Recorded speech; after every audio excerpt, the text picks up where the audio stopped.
नमस्कार विद्यार्थी मित्रांनो. Yesterday we have seen about uniform circular motion and the magnitude of centripetal force. Now today we are going to see about some solved problem given in our textbook on page number 6.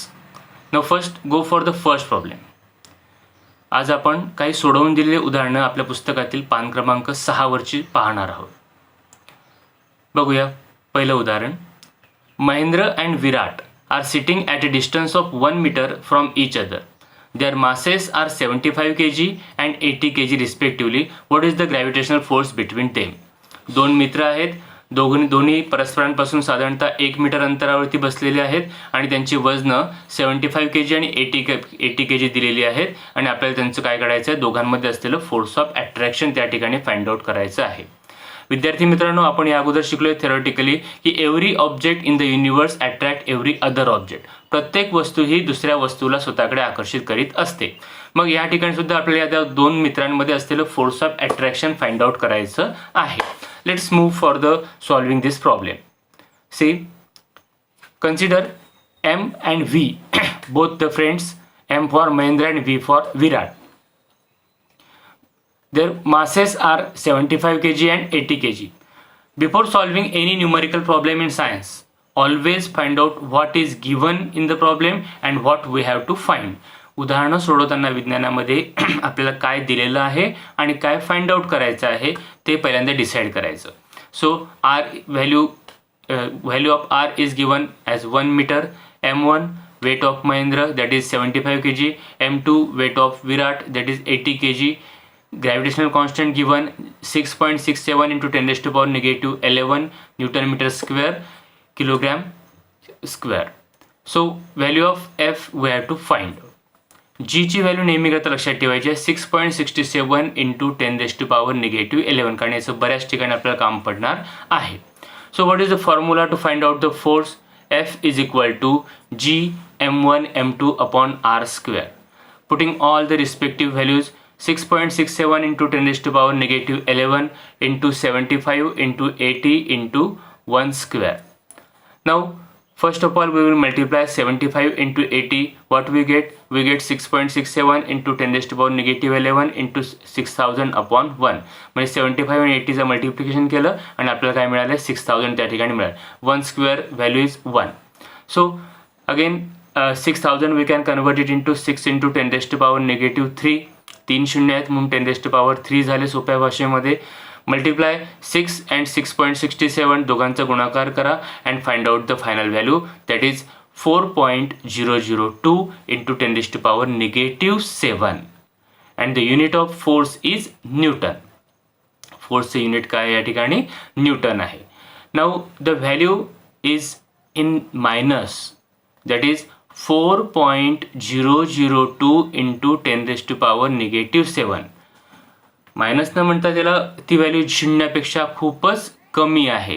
That is the force of attraction between these two friends Virat and Mahendra is very very less than 0. शून्यापेक्षा ती खूपच कमी आहे and that is why both of this friend they will not move each other.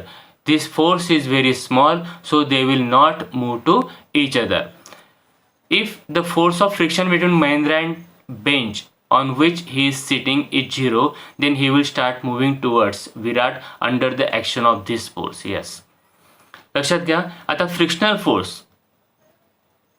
तुम्ही हा video पाहत असताना एका ठिकाणी बसलेला आहात आणि तुम्ही जर बसल्या जागी थोडंसं सरकायचं म्हटलं तर काय होतं बरं, तुम्ही ज्या सरफेसवर बसलेला आहात तो सरफेस आणि तुमची बॉडी या दोघांमध्ये काय घडतं, फ्रिक्शन घडतं. दॅट इज कॉल्ड द घर्षण बल असं आपण त्याला म्हणतो.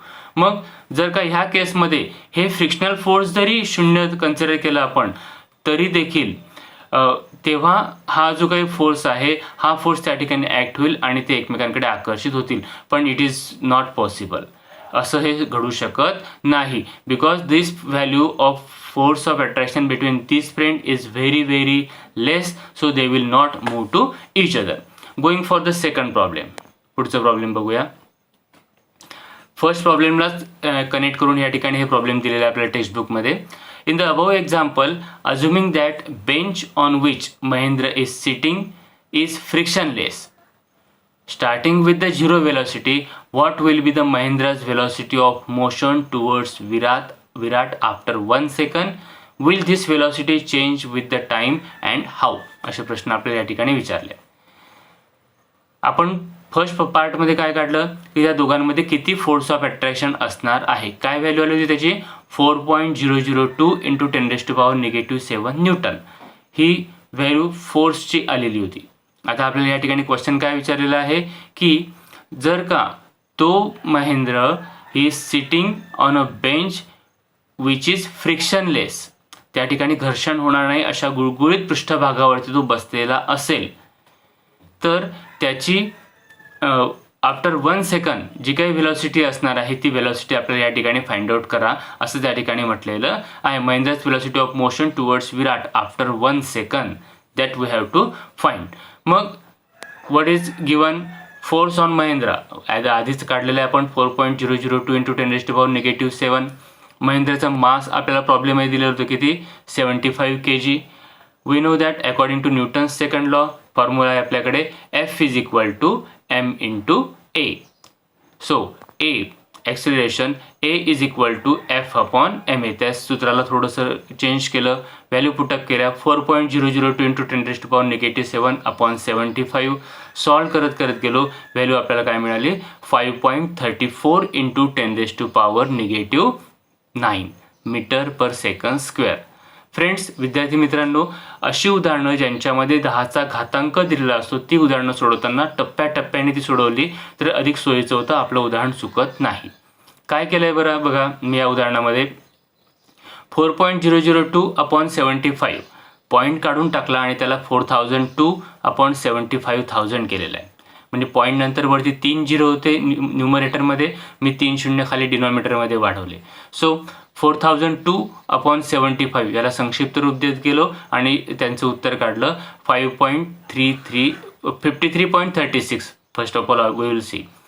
पहिल्यांदा काय निघालं त्याचं 53.36 असं उत्तर निघालं. दोन्ही घातांकांची बेरीज केली, -7 प्लस -3 ॲन्सर आलं -10. म्हणजे 53.36 इंटू 10⁻⁻10. इथेही तुम्ही थांबलात तरीसुद्धा चालतं, अदरवाईज त्याला पुन्हा आपण रूपांतरित केलं 5.336 into 10⁻⁻9 metre per second square. So एची व्हॅल्यू आता आपल्याला या ठिकाणी मिळालेली आहे. Now using the first equation given by Newton, what it is v is equal to u plus at.